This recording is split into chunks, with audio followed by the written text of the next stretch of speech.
Le prophète Muhammad, que la paix de Dieu soit sur lui, et le prophète Jésus-Christ, que la paix de Dieu soit sur lui, ils sont tous des frères. Ils sont tous envoyés par le même Dieu.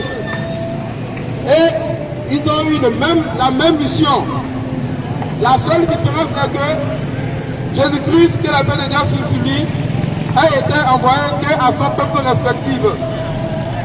Moïse aussi a été envoyé à son peuple respectif. David à son peuple respectif.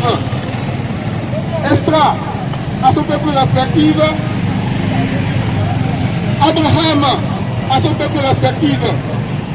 Et Mohammed est le seul, l'unique prophète envoyé à toute l'humanité.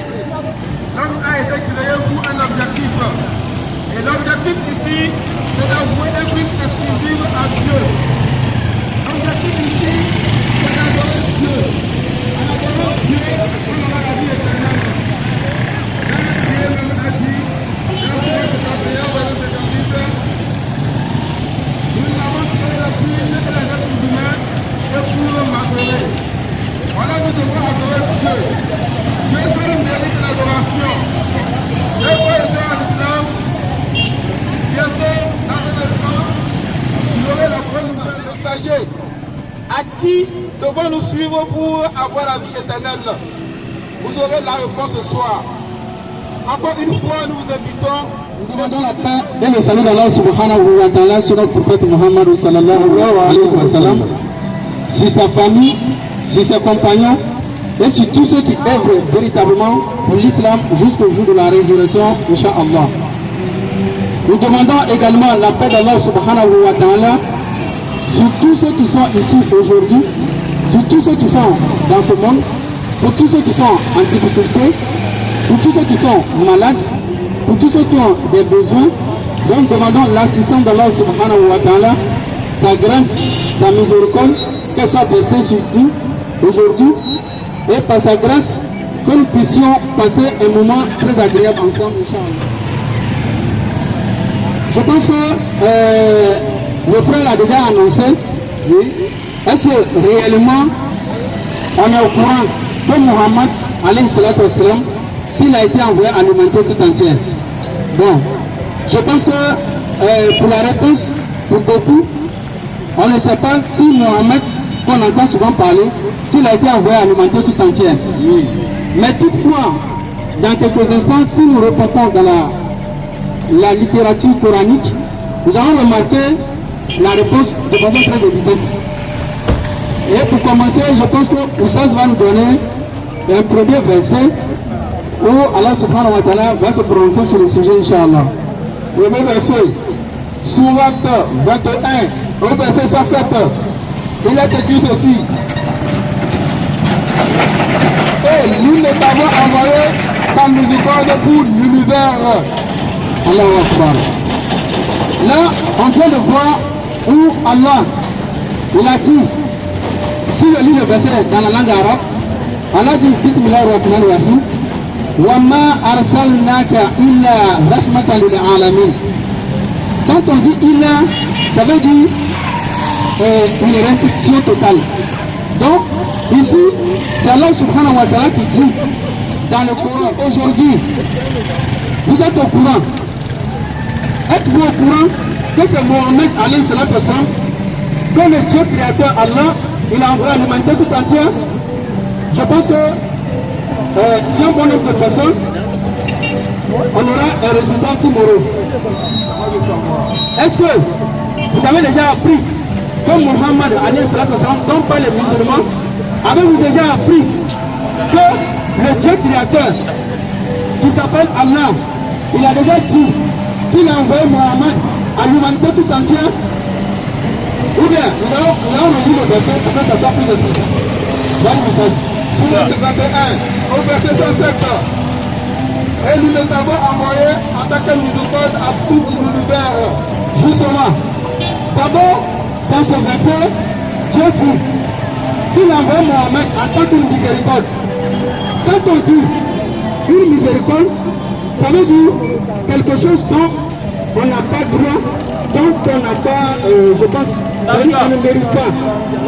Donc ici, on a dit, en tant que miséricorde.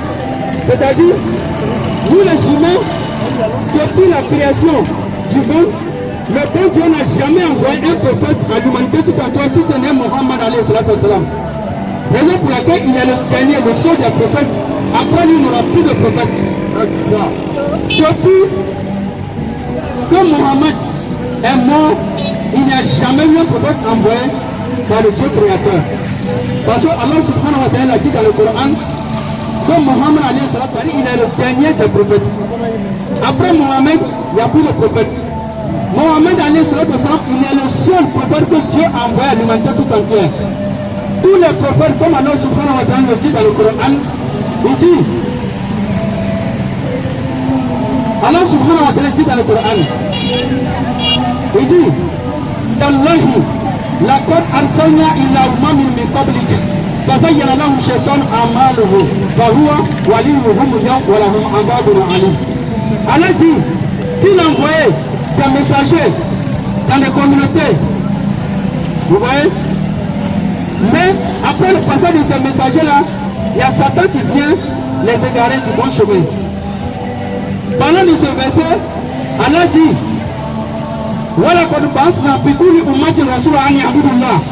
Allah dit qu'il a suscité dans chaque communauté un messager. Verset 36. Mais il n'est nulle part mentionné dans un livre dans ce monde, que ce soit la Bible, que ce soit le livre de comment on appelle le gars là, le Branham là. Le Branham là. William Branham. Que ce soit eux, le livre des Kamites, que ce soit des bouddhistes.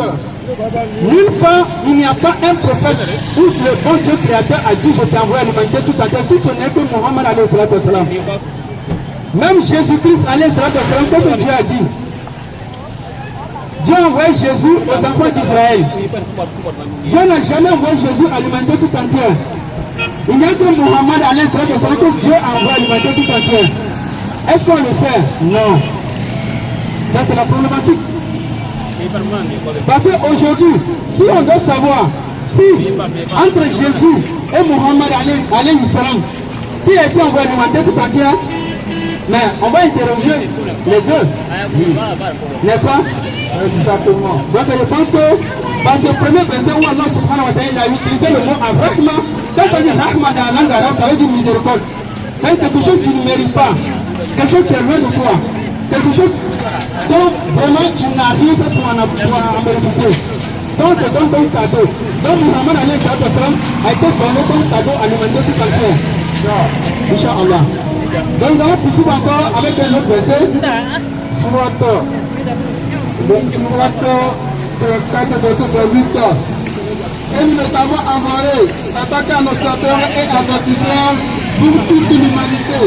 Mais la plupart des gens ne le savent pas. Alors, vous voyez, dans ce verset encore, Allah subhanahu wa ta'ala dit qu'il a envoyé Muhammad alayhi salatu wassalam en tant que miséricorde, annonciateur et avertisseur pour toute l'humanité. Secondo, il dit annonciateur et avertisseur pour toute l'humanité. Donc déjà avec ces deux versets, on a compris. Premièrement, Allah dit qu'il envoie Mohammed comme miséricorde. Deuxièmement, il dit qu'il envoie en tant qu'avertisseur. Qu'est-ce qu'on appelle un avertisseur? Un avertisseur, c'est quelqu'un qu'on t'envoie et il vient te dire mon frère, tu es en danger. Danger de quoi? Mettez les parenthèses, danger de l'enfer. C'est-à-dire, Mohammed est venu avertir les gens pour ne pas entrer dans le feu. Sinon, l'enfer existe. L'enfer existe. Bel et bien. Donc c'est ce qui fait que le Dieu créateur, Allah, le Dieu créateur dit qu'il envoie Mohammed en tant qu'avertisseur. Est-ce que vous voyez? Pourquoi avertisseur? C'est parce que beaucoup aujourd'hui, voilà qui accroît le nom sur là, il y en a dit. Allah dit, mais la plupart des gens ne savent pas. C'est parce qu'aujourd'hui, la plupart des gens, ils ne savent pas que Mohammed alayhi salatu wassalam a été envoyé pour les avertir, pour ne pas rentrer dans le feu qui est l'enfer. Est-ce que vous le savez? Ils ne savent pas, on parle. Justement, pour continuer, le Dieu créateur, Allah, il dit, après l'avertisseur, il est annonciateur. Annonciateur de quoi? De la bonne nouvelle. Quelle est cette bonne nouvelle? C'est le paradis. Mohammed alayhi salam, il est venu annoncer le paradis de la part du Créateur, Allah subhanahu wa ta'ala. Est-ce qu'on a déjà su que Mohammed a été envoyé à nous avec la nouvelle qu'on aura le paradis si on croit en lui? Non. Pourquoi? C'est parce qu'on a eu des virus dans nos oreilles. On nous a fait croire que Jésus était venu mourir pour nous. Que Jésus était venu mourir pour nous donner le paradis. Mais est-ce que vous pensez que quelqu'un peut venir mourir, être torturé par des mécréants juifs, et c'est ça qui va nous faire rentrer dans le paradis? Pensez-vous que la torture de Jésus, tout ce que les juifs voulaient faire à Jésus, pensez-vous que c'est ça qui va nous faire rentrer dans le paradis? Non. Qu'est-ce qui va nous faire rentrer dans le paradis? C'est le message que le Dieu créateur nous a envoyé. Après quoi? Après du bien. C'est Mohammed seul qui est le seul prophète qui a été envoyé à l'humanité tout entière, qui a enseigné aux humains de respecter le droit des animaux. Si vous avez déjà vu dans un livre où un prophète de Dieu a enseigné dans un livre qu'il faut respecter les animaux, envoyez-nous le verset, Inch'Allah. Mohammed seul, c'est le seul qui est venu et il a dit que celui qui monte sur sa bête, le cheval, et s'il veut se reposer, il faut qu'il descende de la bête pour que la bête aussi se repose. C'est Mohammed seul qui est venu dire ça. Comment pensez-vous que Jésus a été envoyé à l'humanité tout entière pour sauver l'humanité tout entière? Pourtant Jésus n'a jamais envoyé une charte pour l'humanité. Posez la question. Quand quelqu'un vole, selon Jésus on fait quoi? Tout le monde se tait. Quand quelqu'un fornique, selon Jésus on fait quoi? Il faut le laisser. Mais si on laisse tout le monde la fornication, si on laisse les mots se multiplier, pensez-vous qu'on aura la paix dans le monde? Non. Si Jésus a été envoyé à l'humanité tout entière pour sauver l'humanité, Jésus a donné quelle loi pour sauver l'humanité? Il n'y a aucune loi. Bien sûr. Mais c'est vrai. Mais c'est Mohammed seul qui a envoyé la loi à l'humanité tout entière. Le seul pays au monde dans lequel règne la loi divine. Et ce pays, vous savez pourquoi? C'est parce que là-bas règne la loi divine. Mais ici, on a peur de la loi divine. Parce qu'on nous a fait croire des illusions. Que la loi divine, elle est trop forte. C'est quoi la loi divine? C'est le respect de soi. C'est la paix de l'autre. Ouais. C'est de se mettre sur le même pied d'égalité. C'est ça la loi divine. Mais aujourd'hui, quand on va dans des églises, le prêtre doit s'habiller différemment par rapport aux fidèles. Le pasteur doit s'habiller différemment par rapport aux fidèles. C'est ça que la loi du christianisme. Pourtant la loi de l'islam, quand on rentre dans la mosquée, tout le monde, on est dans les mêmes habillements. Tout le monde, on s'assoit à terre. C'est ça la loi divine. Se mettre au même pied de qualité. Est-ce que vous voyez? Donc aujourd'hui, le peuple, les grandes personnes, les religieux, les dirigeants religieux, le peuple qui n'arrive pas à nous faire voir les vérités, c'est parce que cette vérité ne les arrange pas. Si vous voyez aujourd'hui un prêtre s'approcher de vous, vous saurez que c'est un prêtre. Mais aujourd'hui, si vous voyez un imam s'approcher de vous, vous ne saurez jamais que c'est un imam. Même moi qui vous parle. Est-ce que vous savez qui je suis? Non. Mais je parle de l'islam. Mais on nous a appris que les dirigeants religieux, ils doivent avoir une différence entre eux et les fidèles. Ils nous l'ont dit. Et ils doivent porter des habits qu'on ne porte pas. Ils doivent manger des choses que nous on ne mange pas. Et ils ne doivent pas se marier. Pourtant, tous les vrais messagers prophètes de Dieu, ils se sont mariés. Aujourd'hui, on ne peut croire que non, un prêtre ne doit pas se marier. Ça, c'est les enseignements des hommes.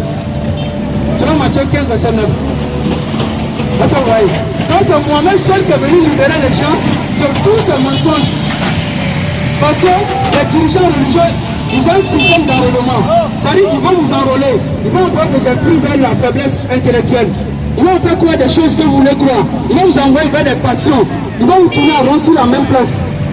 Moi-même seul, c'est lui seul qui est venu et il a levé le bras sur tout. Dans le Coran, c'est là subhanahu wa ta'ala qu'il a dit. Il dit, Inna akramakum indana atqakum. Allah dit, la seule personne que la famille de nous, c'est la seule personne qui le craint. Est-ce que tu crains Allah? Donc nous allons continuer avec le troisième verset pour voir si réellement Muhammad alayhi salam, il a été envoyé à l'humanité tout à fait, Inch'Allah. Le verset 1. Il a dit ceci.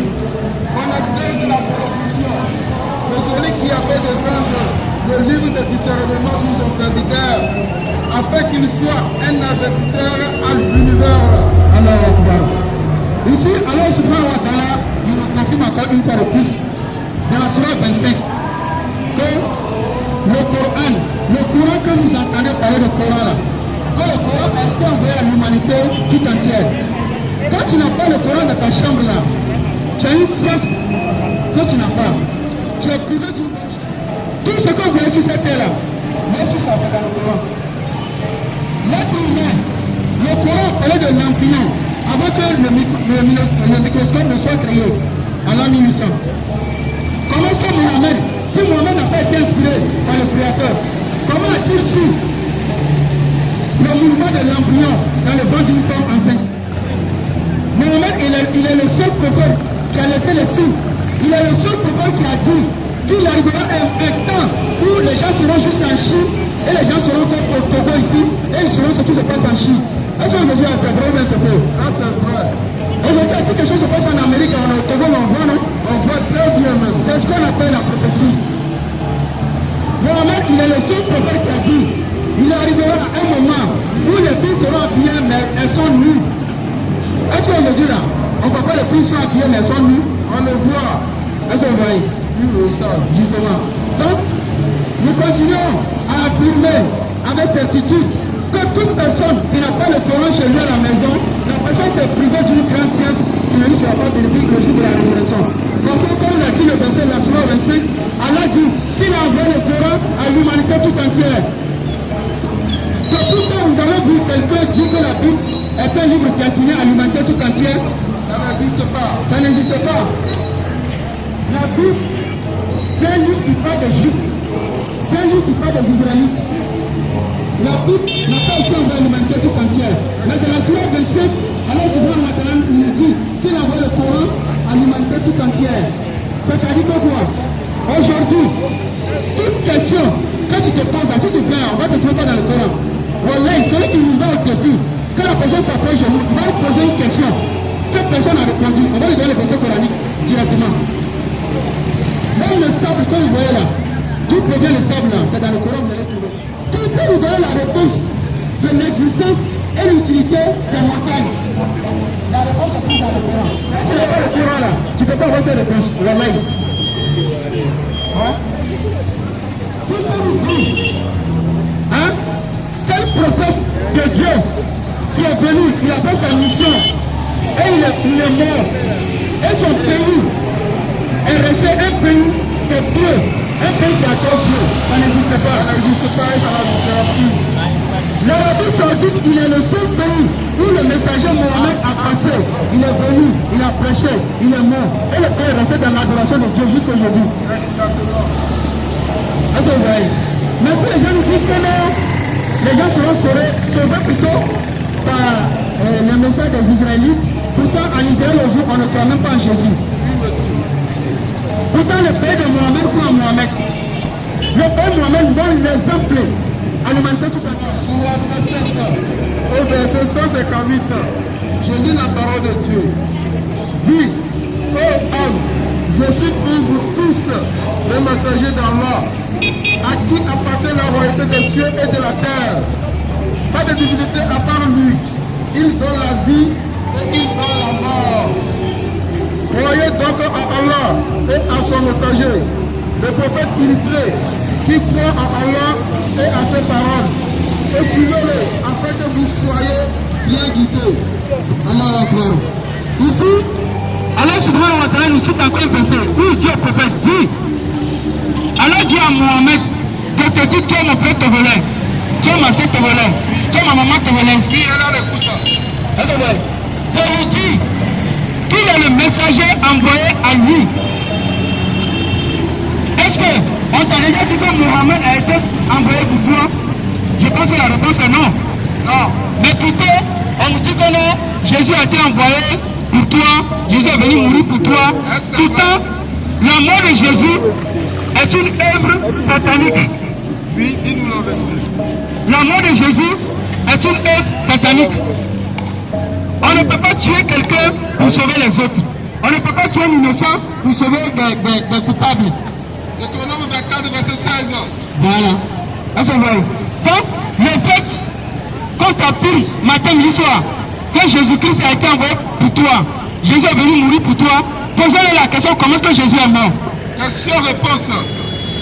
Jésus devait mourir parce que les Juifs en voulaient sa vie. Jésus devait mourir parce que sa vérité dérangeait les mécréants. Exactement. Et ces mécréants, ils voulaient le tuer. Est-ce que vous voyez? Mais aujourd'hui, on nous dit que non, le fait que ces mécréants voulaient tuer Jésus, c'est ça qui est notre salut. Mais comment est-ce que Satan a inspiré les mécréants pour tuer quelqu'un? Comment est-ce que vous expliquez cela? Une source de vie. Mais c'est impossible. Est-ce que vous voyez? Raison pour laquelle nous disons, très chers frères et sœurs, que l'islam a été mal interprété. Exactement. L'islam n'a pas été compris. Le message de l'islam a été étouffé dans les églises. Oui. Le message de l'islam a été étouffé dans les synagogues. Vérité. Mais Inch'Allah, Allah subhanahu wa ta'ala dit que les gens vont prendre leur bouche pour éteindre la lumière islamique. Mais ils ne pourront pas. Quand ils vous disent que Mohamed n'a pas été envoyé alimenter tout en sa façon, eux-mêmes ils connaissent Mohamed. Eux-mêmes là, ils connaissent Mohamed. Exactement. Ils savent que le seul prophète qui a été envoyé alimenter tout entier, qui a transformé son pays en un bon pays de personnalité saine, c'est l'Arabie Saoudite. Si Mohamed n'a pas été envoyé par Dieu, pourquoi est-ce qu'il a transformé son pays? Pourquoi est-ce qu'après Mohamed, l'Arabie Saoudite est resté le pays le plus noble sur la terre? C'est parce qu'il y a eu une vérité, c'est parce qu'il y a eu la révélation divine là-bas. Mais l'Israël a été maudit en l'an 70. On a vu la malédiction. Le temple a été détruit par le général Titus. Oui. Pour qui a fait ça? C'est Jésus qui l'a maudit avant de partir. Oui. Si Jésus a maudit Israël avant de partir, tu vois pourquoi Israël est aujourd'hui? Quand tu prends ton argent aujourd'hui, tu vas en Israël, là, tu perds ton argent. C'est du tourisme. C'est du tourisme, justement. Est-ce que vous voyez? Exactement, on y va. Quand tu prends ton argent aujourd'hui, tu payes le billet d'avion. Tu vas voir un pays maudit comme Israël là. C'est du tourisme comme nous sommes allés. Tu prends ton argent. Mais quand tu prends ton argent aujourd'hui et tu vas en Arabie Saoudite là, tu vas voir comment est-ce que là-bas là, les boutiques sont comme ça. C'est Allah qui dit à Mohamed de te dire, de me dire qu'il a été envoyé à toi. Et de le croire. Et de croire à Allah. Quand tu entends le nom Allah là, il faut avoir peur. Allah là, c'est le nom du Créateur. Les gens disent que Jésus est Dieu, c'est faux.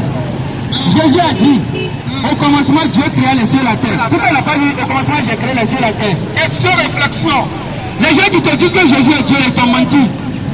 Quand tu dis Jésus est Dieu là, tu blasphèmes. Parce que Jésus lui-même l'a dit, au commencement Dieu créa les cieux et la terre. Ça c'est Jésus qui l'a dit. Il te l'a dit au commencement, j'ai créé les cieux et la terre. Mais dans ce verset qu'on a lu, Allah dit que c'est lui le créateur de l'univers. Mohamed alayhi salam, il a été envoyé pour toi, il a été envoyé alimenter tout entier. Il n'existe nulle part où Dieu a dit dans la Bible qu'il a envoyé Jésus pour mourir pour l'humanité. Mais si Dieu n'a pas dit que j'ai envoyé Jésus pour venir mourir pour toi, mais si toi tu le dis, tu t'appuies sur quoi? Où est ta source? Question réflexion. C'est bon de se fier aux paroles des gens. Parce qu'on retrouve par exemple un individu qui dit dans la Bible que Jésus a été envoyé à vous. Mais si lui, il parle, Dieu ne le soutient pas. Si Jésus lui-même n'a pas dit qu'il a été envoyé alimenter tout entier, puis je n'ai été envoyé qu'au brebis perdu de la maison d'Israël. Matthieu 15, verset 24. C'est Jésus qui a dit ça. Moi, je ne comprends pas. Aujourd'hui, par exemple, je vais vous donner un petit exemple. On te dit que Jésus est venu pour te sauver. J'aimerais bien te croire. Le pasteur t'a dit aujourd'hui encore à l'église que Jésus est venu pour te sauver. Moi, j'aimerais bien te croire. Mais analysez la Bible. Alors seulement au sage. Dans la Bible, il y a une femme dont sa fille, elle est tourmentée par les démons. La femme, elle est venue supplier Jésus pour guérir sa fille. Qu'est-ce que Jésus a fait? Jésus a fait semblant de ne même pas l'écouter. Vous savez pourquoi? Parce que cette femme est une païenne. Mais aujourd'hui, là, le pasteur t'a dit à l'église que Jésus est venu sauver les païens. Pourtant, Jésus lui-même, là, il refuse de sauver les païens. Jésus partait. La femme criait derrière lui. sont venus, maître, chasse-la. Pourquoi les disciples sont venus dire à leur maître Jésus de chasser la dame là? C'est parce que dans Matthieu 10, verset 5 à 7, c'est parce que Jésus leur avait envoyé uniquement qu'aux Israélites. Mais les disciples ont constaté que cette femme, elle n'est pas israélite. Oui. Donc directement, les disciples se souviennent dans Matthieu 10 que Jésus ne leur avait envoyé qu'aux Israélites. Et donc, ils ont demandé à Jésus de chasser la dame. Mais vous voyez aujourd'hui, quand vous dites que Jésus est venu pour te sauver, voilà Jésus lui-même qui refuse de sauver un païen. Mais toi, les païens aujourd'hui, on te dit non, Jésus est venu pour te sauver, et puis tu es content, tu ris. Mais qui t'a dit que Jésus est venu te sauver? Question, réflexion. Qui t'a dit ça? Après, quand ce Jésus a dit à la dame, il a dit, il n'est pas bon de prendre le pain des enfants et les donner aux petits chiens. Tu sais qu'on appelle, qui Jésus appelait petit chien? Non, dis-nous, Ustaz. C'est toi, c'est moi. C'est toi et moi que Jésus appelait petit chien. Vous savez pourquoi Jésus nous appelle chien? Non. C'est parce que chien égale païen. Oui, chien égale païen. Donc Jésus dit, après il a dit quoi? Ne donne pas les choses saintes aux chiens. Oui. Jésus n'a aucune relation avec les païens. C'est Paul qui a créé le christianisme. C'est Paul qui nous a blagué. C'est Paul qui a créé le christianisme. Jésus ne connaît pas le christianisme. Exactement, dites la vérité. Est-ce que vous voyez? Donc, il n'y a nulle part où Jésus a prétendu avoir été à l'humanité tout entière. Il a dit, je n'ai été envoyé qu'aux brebis perdues de la maison d'Israël. Matthieu 15, verset 24. Ça, c'est la parole de qui, Moussas? C'est la parole de Jésus lui-même. Mais si Jésus dit qu'il n'a été envoyé qu'aux brebis perdues de la maison d'Israël, et le pasteur te dit que Jésus a été envoyé pour toi, le Togolais. Oui. Mais tu dois croire tout. Tu dois croire Jésus-Christ. Ça, c'est intelligent.